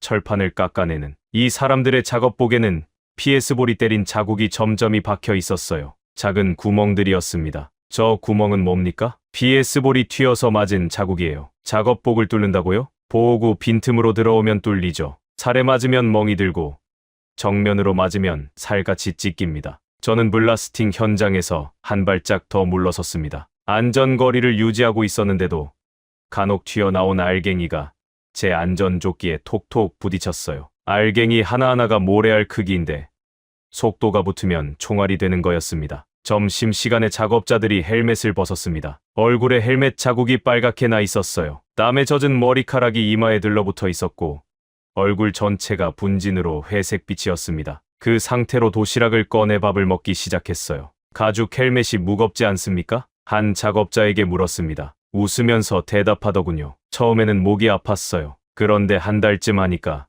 괜찮아지더라고요. 한 달이요. 목 근육이 적응하는데 한 달은 걸려요. 그 전에 포기하는 사람도 많아요. 그러니까 이 일을 하려면 목 근육부터 만들어야 하는 거였습니다. 기술을 배우기 이전에 몸이 먼저 적응해야 하는 일. 250발을 잡는 팔, 밀폐 탱크에 들어가는 폐활량, 가죽 헬멧을 버티는 목. 이 조선소의 모든 작업은 사람의 몸을 요구하고 있었어요. 오후에 블라스팅이 재개됐습니다. 오전에 선체 한쪽 면을 끝냈고 오후에 나머지 면을 작업했어요. 해가 기울 무렵 선체 하부, 전면과 상부 일부의 블라스팅이 완료됐습니다. 정말 하루 반나절이었어요. 블라스팅이 끝난 선체를 올려다봤습니다. 놀라운 광경이었어요. 아침까지만 해도 녹과 옛 도료가 얼룩진 울퉁불퉁한 표면이었는데 지금은 은색 철판이 그대로 드러나 있었습니다. 민둥민둥한 은빛 철판. 마치 32년의 세월을 전부 지워버린 것 같았어요. 배가 처음 태어났을 때의 표면이 다시 나타난 거였습니다. 이제 옷을 입혀야죠. 하정란 소장이 말했습니다. 도장입니까? 네. 3종류 도료를 4번 이상 칠하고 말려야 합니다. 3종류를 4번이요? 방청도료, 타이코트, 방호도료. 이 순서로 칠합니다. 한 겹 칠하고 건조하고 또 칠하고 건조하고 최소 4회. 날씨가 안 좋으면 건조 시간이 더 걸려요. 칠하고 말리고 칠하고 말리고 칠하고 말리고 칠하고 말리고 최소 4번. 단순한 반복이지만 그 반복 하나하나가 배의 수명을 결정하는 거였습니다. 한 겹이라도 제대로 안 마르면 도료가 벗겨지고 벗겨진 곳부터 부식이 시작되니까요. 남은 시간은 며칠이죠? 6일입니다. 6일 안에 가능합니까? 소장이 미소를 지었습니다. 이 조선소에서 처음 본 여유로운 표정이었어요. 되게 해야죠. 그날 저녁 호텔에서 닐에게 전화했습니다. 탱크 작업 영상과 블라스팅 영상을 함께 보냈어요. 밀폐 탱크에서 올라오는 작업자의 기름범벅 얼굴, PS볼이 선체를 때리는 광경, 블라스팅 후 드러난 은빛 철판. 닐이 영상을 다 보고 전화를 걸어왔습니다. 평소와 달리 한참 동안 아무 말이 없었어요. 닐, 그래 이 형, 왜 그래? 내가 직접 가봐야겠어. 부산에 직접 가봐야겠다. 갑자기 왜? 닐이 한숨을 쉬었습니다. 35년차 로이드 성급 수석 검사관이 한숨을 쉬는 건 처음 들었어요. 네가 보내는 영상이 내 35년 경력을 부정하고 있거든. 무슨 뜻이야? 내가 3개월 전에 그 배를 검사했어. 60가지 결함 목록을 직접 썼고 폐선 권고도 내가 했. 수리 비용이 선박 가치를 초과한다. 그게 내 결론이었어. 그래서? 그런데 네 영상을 보면 그 사람들이 진짜로 고치고 있잖아. 내가 불가능하다고 판정한 걸 하나씩 해내고 있다고. 250바 세척, 비파괴 검사, 탱크 청소, 블라스팅까지. 이게 말이 돼? 닐의 목소리에 처음으로 흔들림이 있었습니다. 35년 동안 쌓아올린 전문가로서의 확신. 그 확신에 금이 가고 있었어요. 닐, 네가 직접 와서 보는 게 맞을 것 같아. 내일 비행기 예약한다. 정말. 그래 이엄, 내가 틀렸을 수도 있잖아. 35년 만에 처음으로 그런 생각이 들어 전화를 끊고 한참을 앉아 있었습니다. 로이드 성급 수석 검사관이 부산에 온다. 자기가 폐선 판정을 내린 바로 그 배를 다시 보러. 자기가 틀렸을 수도 있다는 걸 확인하러. 이건 단순한 방문이 아니었어요. 세계 최고 해양 안전 인증 기관의 수석 검사관이 자기 판정을 재검토하겠다는 겁니다. 이 조선소의 기술이 35년 경력을 흔들어 놓은 거였어요. 닐이 부산에 도착하는 날 마침 도장 작업이 시작될 예정이었습니다. 3종류 도료, 4번 이상의 반복, 6일 안에 끝내야 하는 시간 싸움. 벌거벗은 은빛 철판에 새갑옷을 입히는 작업이었어요. 닐이 그 현장을 보면 어떤 표정을 지을까? 코웃음을 칠까? 아니면 생애 처음으로 말문이 막힐까? 저도 정답을 몰랐습니다. 다만 한 가지는 확실했어요. 이 조선소가 지금까지 보여준 것들은 전부 과정이었습니다. 세척도, 해체도, 검사도, 탱크 청소도, 블라스팅도 전부 과정이에요. 진짜 결과는 아직 나오지 않았습니다. 배를 물에 띄우는 그 순간까지는 아무도 성공이라고 말할 수 없었습니다. 도장 작업은 생각보다 조용한 일이었습니다. 250바의 총성도, 블라스팅의 폭풍우도 없었어요. 롤러와 붓, 그리고 스프레이건. 도구가 단순해진 만큼 작업의 성격이 달라졌습니다. 힘이 아니라 인내의 싸움이었어요. 첫 번째 도료는 방청도료였습니다. 이름 그대로 녹을 막는 도료예요. 블라스팅으로 벌거벗겨진 은빛 철판 위에 첫 번째 옷을 입히는 겁니다. 롤러로 한 면을 칠하고 건조될 때까지 기다리고 마르면 다음 면으로 넘어가고 42m짜리 배의 선체 전체를 빠짐없이 칠해야 했습니다. 한 겹 칠하고 마르는데 얼마나 걸립니까? 날씨에 따라 달라요. 오늘 같은 날씨면 3시간에서 4시간. 하정란 소장이 하늘을 올려다봤습니다. 구름이 좀 있었지만 비는 안 올 것 같았어요. 바다 바람이 불고 있었는데 바람이 너무 새도 안 좋다고 했습니다. 도료가 고르게 마르지 않으니까요. 방청도료가 마르면 그 위에 타이코트를 칠합니다. 타이코트는 방청도료와 마지막 도료 사이를 연결하는 접착층 같은 거예요. 이게 없으면 마감 도료가 안 붙습니다. 타이코트가 마르면 마지막으로 방호도료를 칠합니다. 방호도료는 바닷속 생물이 선체에 달라붙는 걸 막는 도료예요. 조개, 해초, 따개비 같은 것들. 이것들이 선체에 붙으면 배 속도가 느려지고 연료 소비가 늘어납니다. 32년 동안 이 배의 선체에 갑옷처럼 붙어 있던 것들이 바로 이런 해양 생물이었죠. 방호도료가 제대로 칠해지면 그런 일을 5년간 막을 수 있었어요. 방청도료, 타이코트, 방호도료 3종류를 순서대로 최소 4번 이상 반복해서 칠하고 말리는 작업. 단순하지만 지루하지만 정확해야 하는 일이었습니다. 한 겹이라도 덜 마른 상태에서 다음 겹을 올리면 전부 들떠서 벗겨집니다. 그러면 처음부터 다시 해야 해요. 이 작업이 가장 신경 쓰인다고요? 배태식 반장에게 물었더니 고개를 끄덕였습니다. 다른 작업은 잘못되면 다시 하면 돼요. 하지만 도장은 바다에 나가서 문제가 생겨요. 여기서는 멀쩡해 보이는데 바닷물에 들어가면 벗겨지고 벗겨진 데서부터 녹이 쓰는 거죠. 그때는 이미 늦어요. 보이지 않는 품질. 이 조선소에서 반복적으로 마주치는 주제였습니다. 눈에 보이지 않는 균열을 찾고 탱크 속 보이지 않는 가스를 측정하고 지금은 바다에 나가야 확인되는 보이지 않는 품질을 만들고 있었어요. 도장 이틀째. 닐 패터슨이 도착했습니다. 조선소 입구에서 닐을 봤을 때 조금 놀랐어요. 양복 대신 점퍼를 입고 있었거든요. 런던에서 만날 때는 항상 정장 차림이던 사람이었습니다. 로이드 성급 수석 검사관의 위엄 같은 게 늘 있었는데 오늘은 좀 달랐어요. 점퍼 주머니에 손을 넣고 조선소를 둘러보는 눈빛이 달랐습니다. 판정하러 온 검사관의 눈이 아니라 확인하러 온 사람의 눈이었어요. 멀리서 오느라 수고했어. 수고는 무슨. 내가 안 오고는 못 베길 것 같아서 온 거야. 닐이 씁쓸하게 웃었습니다. 하정란 소장이 직접 나와서 닐을 맞았어요. 소장은 닐의 이름을 알고 있었습니다. 3개월 전 검사 보고서를 쓴 사람이니까요. 그 보고서에 패선 권고라고 적은 사람. 패터슨 검사관님, 오셨군요. 소장님, 패선 판정을 내린 사람이 와서 불편하시진 않겠죠? 닐이 먼저 꺼냈습니다. 직설적인 사람이에요. 소장도 마찬가지였습니다. 불편하다기보다는 잘 오셨다고 말하고 싶네요.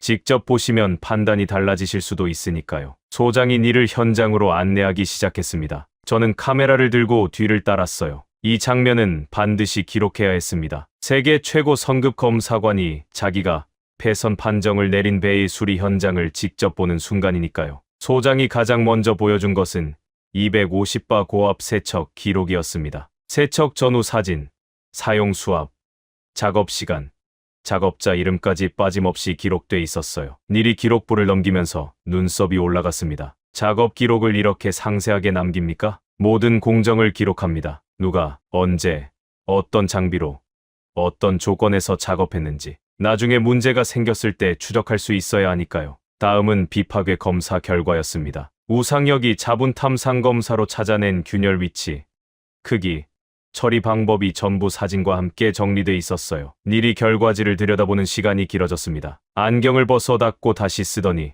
결과지를 처음부터 다시 읽었어요. 이 검사 정밀도가 어떻게 가능하죠? 닐의 목소리가 달라져 있었습니다. 전화 통화 때의 그 흔들림이 눈앞에서 현실이 되고 있었어요. 숙련된 기술자가 있으니까요. 소장의 대답은 담담했습니다. 우리 로이드 기준을 상회합니다. 닐이 낮은 목소리로 말했어요. 로이드 기준을 상회한다. 세계 해양 안전 인증의 본산이 세운 검사 기준을 부산의 수리 조선소가 넘어선 거였습니다. 그 다음은 프로펠러와 추진축 정비 기록, 탱크 청소 보고서, 가스 측정 기록, 블라스팅 작업 일지. 소장이 하나씩 보여줄 때마다 닐의 표정이 변해갔어요. 처음에는 의심이었고, 중간에는 놀라움이었고, 마지막에는 뭐라 정의하기 어려운 감정이었습니다. 소장이 니를 도장 현장으로 데려갔습니다. 방청도료 위에 타이코트가 올라가고 있는 중이었어요. 작업자들이 롤러와 스프레이 건으로 묵묵히 칠하고 있었습니다. 칠하고, 기다리고, 또 칠하고. 닐이 도장면을 가까이서 들여다봤어요. 손가락으로 마른 도료 표면을 살짝 눌러보더니 고개를 끄덕였습니다. 아무 말 없이 그 고개 끄덕임이 무엇을 의미하는지 저는 알고 있었어요. 35년차 검사관이 말 대신 고개를 끄덕이는 건 지적할 게 없다는 뜻이었습니다. 현장 투어가 끝나고 소장실에서 차를 마셨습니다. 닐과 소장과 저 셋이 앉아 있었어요. 닐이 먼저 입을 열었습니다. 소장님, 한 가지만 여쭤보겠습니다. 네. 제가 3개월 전에 이 배를 검사하고 폐선 권고를 냈을 때 소장님은 어떻게 생각하셨습니까? 소장이 찻잔을 내려놓았어요. 솔직히요. 네. 검사관님 판단이 틀렸다고 생각하지는 않았어요. 숫자로 따지면 맞는 말이니까요. 이 비용이 선박 가치를 넘으면 경제적으로는 폐선이 맞죠. 그런데 왜 고치기로 했습니까? 숫자에는 안 잡히는 게 있으니까요. 소장이 창밖을 바라봤습니다. 도장 작업이 한창인 선체가 보였어요. 저 배의 선장이 32년을 함께 탔어요. 선원들도 10년 넘게 같이 일한 사람들이고요. 새 배를 사면 됩니까? 돈이 있으면 사겠죠. 하지만 667톤급 원양어선을 새로 건조하려면 몇 년이 걸려요. 그 몇 년 동안 선장은 뭘 하고 선원들은 뭘 먹고 살아요? 닐이 아무 말도 하지 못했습니다. 배 한 척이 곧 사람의 인생이에요. 검사관님, 숫자로 안 되는 게 그겁니다. 방 안에 긴 침묵이 흘렀습니다. 닐이 찻잔을 들었다가 내려놓고 다시 들었다가 한 모금 마셨어요. 그리고 나직하게 말했습니다. 내 보고서에는 그런 항목이 없었습니다. 어떤 항목이요? 사람의 인생이라는 항목이요. 그 말에 소장이 미소를 지었어요. 처음 보는 표정이었습니다. 승리의 미소가 아니었어요. 이해받았다는 안도 같은 거였습니다. 그날 밤 닐과 단둘이 감천항 근처 횟집에서 소주를 마셨습니다. 닐은 소주를 처음 마셔봤는데 한 잔에 얼굴이 빨개졌어요. 그레이엄, 나 고백할 게 있어. 뭔데? 3개월 전에 이 배를 검사할 때 나는 결론을 미리 정하고 왔었어. 무슨 뜻이야? 32년 된 어선, 수리 이력도 불규칙하고 검사 전부터 폐선이겠거니 생각한 거야. 그래서 결함을 찾는 데 집중했지. 살릴 수 있는지를 보지는 않았어. 닐이 소주잔을 기울였습니다. 오늘 이 사람들의 기록을 보면서 깨달았어. 나는 배를 버리는 눈으로 봤고 이 사람들은 배를 살리는 눈으로 봤던 거야. 같은 배를 보면서 완전히 다른 걸 본 거지. 저도 소주를 한 잔 비웠습니다. 매웠어요. 하지만 목구멍을 타고 내려가는 그 감각이 지금 이 순간과 어울렸습니다. 닐, 내일 진수야. 배를 물에 띄우는 날. 알아. 누수 점검도 내일이야. 물이 새면 전부 처음부터 다시 해야 해. 닐이 빈 소주잔을 내려놓으며 말했습니다. 그레이엄, 나는 내일 그 배에서 물이 새지 않기를 바라고 있어. 내 보고서가 틀렸기를 바라는 거야. 35년 만에 처음이야. 14일차 아침이 밝아오고 있었습니다. 보름의 마지막 날. 60가지 수리 항목의 끝. 모든 땀과 기름과 먼지와 위험이 한순간에 판가름 나는 날. 배를 물에 띄우는 날. 물이 새면 전부 처음부터 다시입니다. 14일차.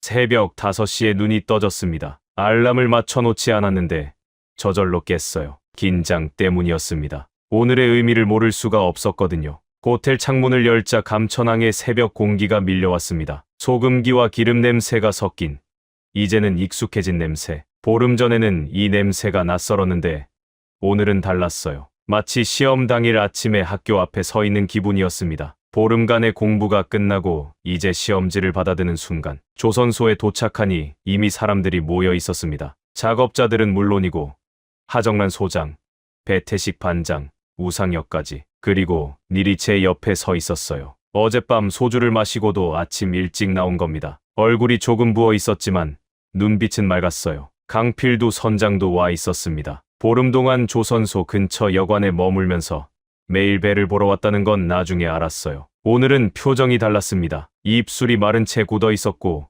주름진 손으로 주머니 속 뭔가를 계속 만지작거리고 있었어요. 오늘 진수입니다. 배태식 반장이 작업자들 앞에서 짧게 말했어요. 보름간 고생 많았습니다. 마지막까지 집중합시다. 그게 전부였어요. 연설도 없고 격려도 없었습니다. 이 사람은 원래 그랬어요. 말이 아니라 손으로 말하는 사람이었습니다. 진수 준비가 시작됐습니다. 먼저 배 주변의 모든 도구와 장비를 철수했어요. 플로팅 독 위에 남아있는 건 배와 반목뿐이었습니다. 도장 작업은 마지막 날까지 계속됐었거든요. 방호도료의 마지막 겹이 어제 저녁에야 끝났다고 했어요. 정말로 보름 가운데 하루의 여유도 없이 60가지를 채운 겁니다. 새 도료를 입은 선체가 아침 햇살에 빛나고 있었습니다. 보름 전 처음 봤을 때가 떠올랐어요. 녹슬고 페인트 벗겨지고 해양 생물이 다닥다닥 붙어있던 그 처참한 모습. 지금 눈앞에 배는 같은 배가 맞나 싶을 정도였습니다. 선체 하부는 선명한 붉은색 방호도료가 칠해져 있었고 상부는 깨끗한 파란색이 되살아나 있었어요. 32년 전 이 배가 처음 바다에 나갔을 때와 비슷한 모습이었을 겁니다. 프로펠러도 제자리에 돌아가 있었습니다. 비파괴 검사에서 발견된 균열을 보강하고 다시 장착한 거예요. 추진축도, 방향키도 전부 원래 위치에 조립돼 있었습니다. 반장이 쓰다듬었던 바로 그 프로펠러가 다시 바다를 가를 준비를 하고 있었어요. 오전 10시, 플로팅 도계 해수 주입이 시작됐습니다. 제가 발밑이 꺼지는 공포를 느꼈던 바로 그 과정의 역순이었어요. 그때는 바닥이 가라앉으면서 배를 받아들이는 거였고 지금은 바닥이 올라오면서 배를 내보내는 거였습니다. 벨러스트 탱크에서 물을 빼면 독이 올라가고 독이 올라가면 배와 수면 사이의 거리가 줄어들고 어느 순간 배가 물에 닿습니다. 바닥이 올라가기 시작했어요. 아주 느리게. 보름 전에는 이 움직임이 공포였는데 지금은 기대였습니다. 수면이 조금씩 올라왔어요. 반목 아래에 있던 물이 반목 높이에 닿았습니다. 반목을 넘어서 선체 바닥에 닿았어요.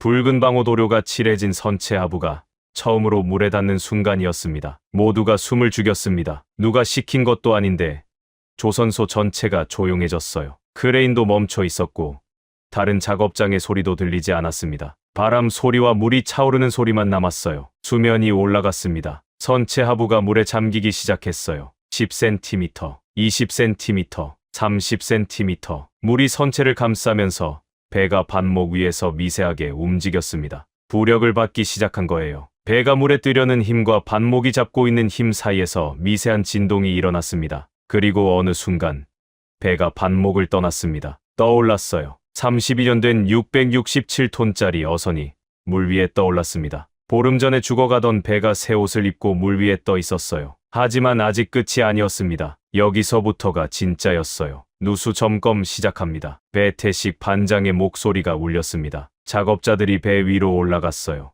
그리고 선체 곳곳을 점검하기 시작했습니다. 밖에서도 잠수사가 물속에 들어가 선체 외부를 확인했어요. 누수 점검. 보름간의 모든 작업이 이 한순간에 판가름 나는 겁니다. 용접 이음새, 프로펠러 축 관통부, 방향키 연결부, 탱크 뚜껑, 배관 접합부. 물이 들어올 수 있는 모든 곳을 확인하는 거예요. 단 한 곳이라도 물이 새면 합격이 아닙니다. 물이 새면 도구 다시 올려야 되죠. 며칠 전 작업자가 한 말이 머릿속을 맴돌았습니다. 물이 새면 다시 독에 올리고 물을 빼고 원인을 찾고 수리하고 또 진수하고 또 검사하고 보름간의 작업이 허사가 되는 거예요. 점검이 진행되는 동안 저는 플로팅 독 위에 서서 아래를 내려다봤습니다. 닐이 바로 옆에 있었어요. 닐의 손이 주머니 안에서 뭔가를 쥐었다 폈다 하고 있었습니다. 긴장하고 있었어요. 남의 배인데 왜 긴장하는 건지 저도 모르겠고 닐 자신도 모르는 것 같았습니다. 강필두 선장은 독 아래쪽에서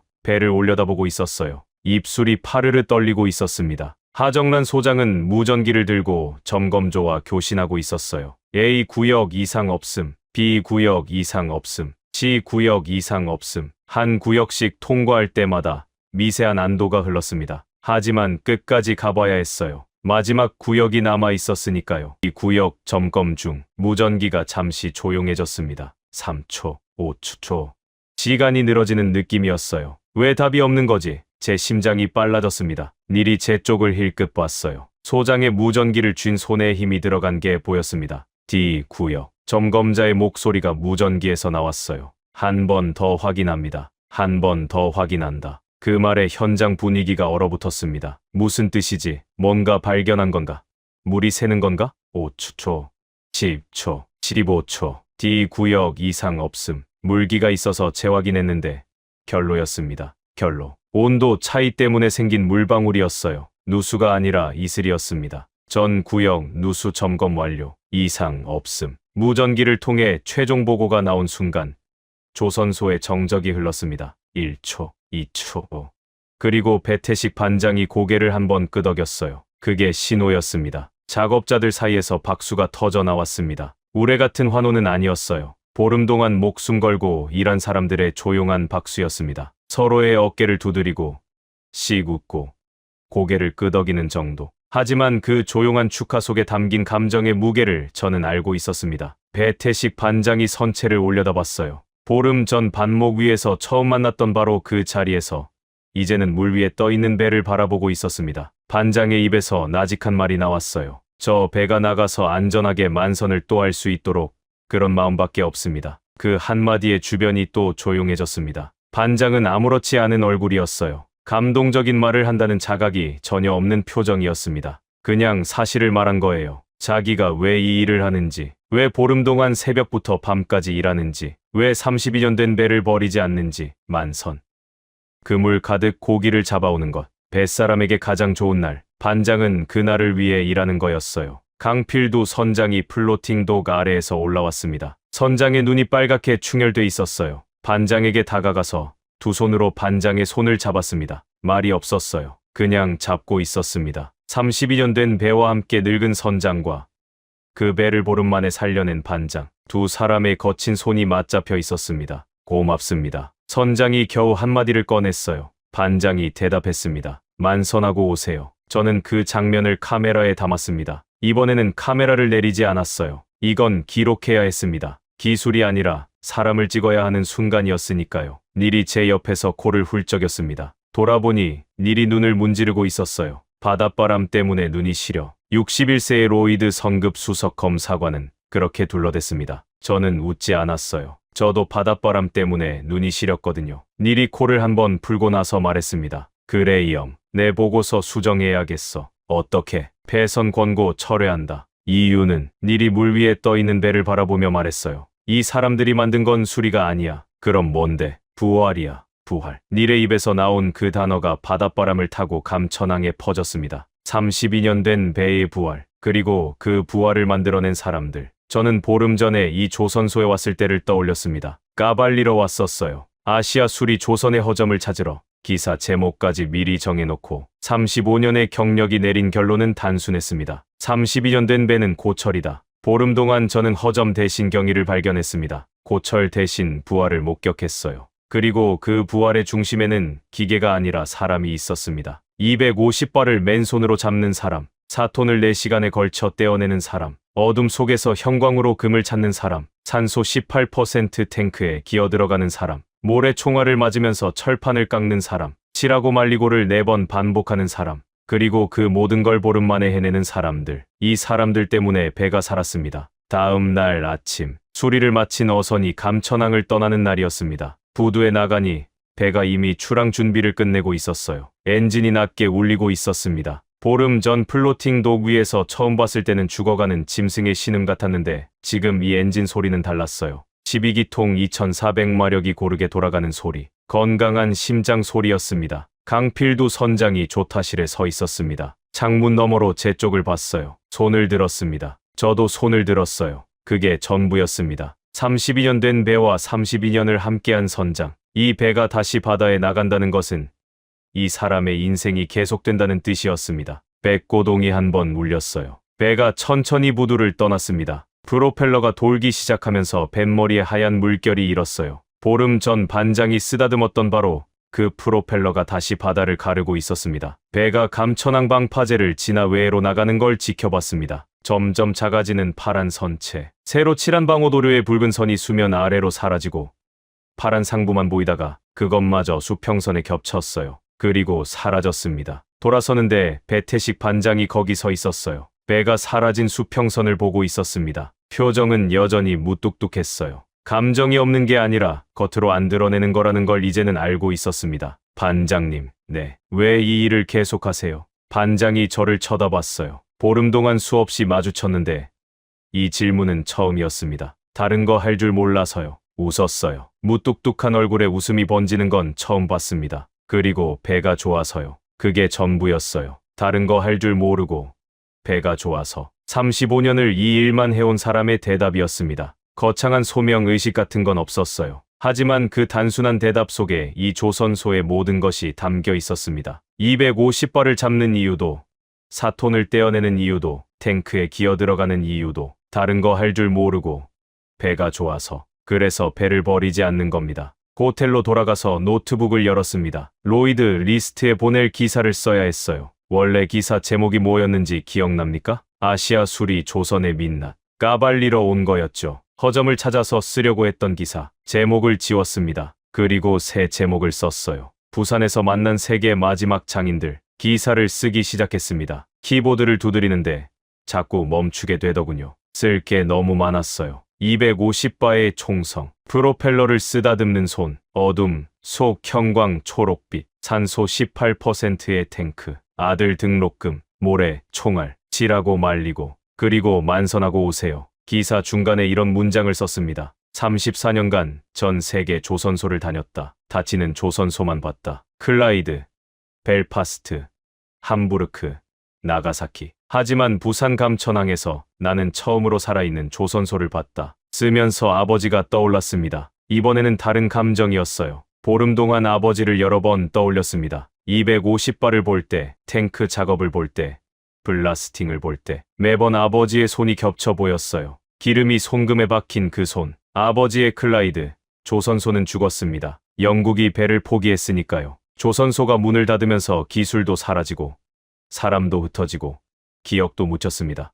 아버지가 35년간 바친 기술은 아무데도 남지 않았어요. 영국에는 아버지의 기술을 이어받을 사람이 단 한 명도 없습니다. 하지만 한국에는 있었습니다. 배태식 반장이 있었고, 하정란 소장이 있었고, 우상혁이 있었고, 이름 모를 작업자들이 있었습니다. 아들 등록금을 위해 탱크에 들어가는 아버지가 있었어요. 목 근육을 한 달 동안 키워서 가죽 헬멧을 쓰는 사람이 있었습니다. 이 사람들이 있어서 배가 살았습니다. 32년 된 배가 다시 바다에 나갔어요. 선장의 인생이 계속됐습니다. 숫자로는 불가능한 일을 손으로 해낸 겁니다. 아버지가 살아계셨다면 이 조선소를 보고 뭐라 하셨을까요? 아마 아무 말도 안 하셨을 거예요. 대신 배태식 반장과 악수를 하셨겠죠. 기름이 박힌 손과 기름이 박힌 손이 마주잡는 말이 필요 없는 인사. 기사 마지막에 이렇게 썼습니다. 배를 고치는 것은 기술이다. 하지만 배를 살리는 것은 마음이다. 한국에는 둘 다 있었다. 그리고 그것이 이 나라의 조선업이 세계 1위인 진짜 이유다. 숫자도 아니고 시설도 아니고 정책도 아니다. 버리지 않는 마음, 그것이 전부다. 기사를 보내고 나서 닐에게 전화했습니다. 닐, 폐선 권고 철회 보고서는 언제 나와? 이미 썼어. 런던 본사에 보냈고 빠르네. 미룰 이유가 없잖아. 틀린 건 빨리 바로잡아야지. 닐이 한마디를 더 했어요. 그리고 그레이엄, 나 보고서에 한 줄 추가했어. 뭐라고? 해당 수리 조선소의 기술 수준은 로이드 성급 기준을 상회하며 세계 최고 수준으로 판단됨. 로이드 성급 역사상 수리 조선소에 이런 평가를 내린 건 처음이라고 닐이 말했습니다. 엘레나에게도 연락이 왔어요. 노르웨이 DMV 본사에 제출할 보고서에 한국 수리 조선 기술에 대한 별도 항목을 넣겠다고 했습니다. 윈터스 씨, 한 가지 말할 게 있어요. 뭔데요? 나는 35개국 조선소를 다녀봤어요. 한국이 조선업 세계 1위라는 건 알고 있었죠. 건조 물량이니 수주 잔량이니 숫자는 알고 있었어요. 하지만 왜 1위인지는 몰랐어요. 지금은 알겠어요? 네, 이번에 알았어요. 숫자가 아니더라고요. 사람이더라고요. 사람. 엘레나도 같은 결론에 도달한 거였습니다. 기사가 나간 뒤 반응이 왔습니다. 로이드 리스트 편집장에게서 전화가 왔어요. 그레이엄, 이 기사 반응이 장난 아니야. 어떤 반응? 동남아, 중동 해운사들이 한국 수리 조선소 정보를 달라고 문의가 밀려들고 있어. 기사 나간 지 이틀 만에 까발리러 갔다가 세상에 알리는 사람이 된 겁니다. 허점을 찾으러 갔다가 경위를 전하게 된 거예요. 공항으로 가는 택시 안에서 감천항을 마지막으로 바라봤습니다. 크레인들이 하늘을 찌르고 있었고 어디선가 용접 불빛이 반짝이고 있었어요. 플로팅 독 위에서는 또 다른 배가 수리를 기다리고 있을 겁니다. 배태식 반장은 내일도 새벽 5시 반에 나올 거예요. 우상혁은 어둠 속에서 형광을 읽을 거고 이름 모를 작업자는 또 탱크에 들어가겠죠. 이 사람들이 있는 한 한국 조선업은 죽지 않습니다. 저는 그걸 확신합니다. 34년간 죽어가는 조선소만 봤던 제가 처음으로 살아있는 조선소를 확신합니다. 아버지, 부산에 살아있는 조선소가 있었습니다. 아버지의 손과 같은 손을 가진 사람들이 있었어요. 영국은 잊었지만 한국은 잊지 않았습니다. 배를 만드는 법도,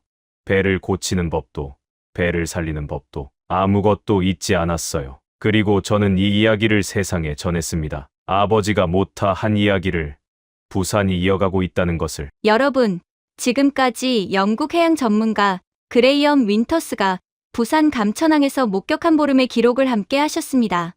어떠셨습니까? 자만 톤짜리 바닥이 가라앉는 공포 속에서 시작된 이 이야기는 32년 된 배 한 척의 부활로 끝났습니다. 250바, 일반 소화전 수압의 125배를 맨손으로 잡는 사람들, 4톤짜리 프로펠러를 4시간에 걸쳐 분리하는 사람들, 산소 농도 18%짜리 밀폐 탱크에 기어 들어가는 사람들, 눈에 보이지 않는 균열을 형광색 가루로 찾아내는 사람들, 60가지 수리 항목을 보름 만에 완벽히 끝내는 사람들. 로이드 성급의 수석 검사관은 이렇게 말했습니다. 이 사람들이 만든 건 수리가 아니야. 부활이야. 노르웨이 성급 검사관은 35개국 조선소를 다녀보고 이렇게 말했습니다. 한국이 왜 1위인지 몰랐는데 이번에 알았어요. 숫자가 아니라 사람이더라고요. 영국은 잊었습니다. 독일도 잊었고 일본도 잊었습니다. 배를 만드는 법을, 배를 고치는 법을, 배를 살리는 법을. 하지만 대한민국은 잊지 않았습니다. 묵묵히 매일 새벽부터 밤까지 세상이 관심 갖지 않는 곳에서 이름 없는 장인들이 오늘도 배를 살리고 있습니다. 지금 이 순간에도 부산 감천항의 불빛은 꺼지지 않고 있습니다. 이 이야기가 더 많은 분들께 닿아야 한다고 생각하시면 지금 영상을 공유해 주십시오. 여러분의 공유 하나가 세상이 모르는 대한민국의 진짜 실력을 알리는 일이 됩니다. 가슴이 뜨거워지셨다면 댓글에 만선 2글자만 남겨주십시오. 버리지 않는 마음. 그것이 대한민국입니다.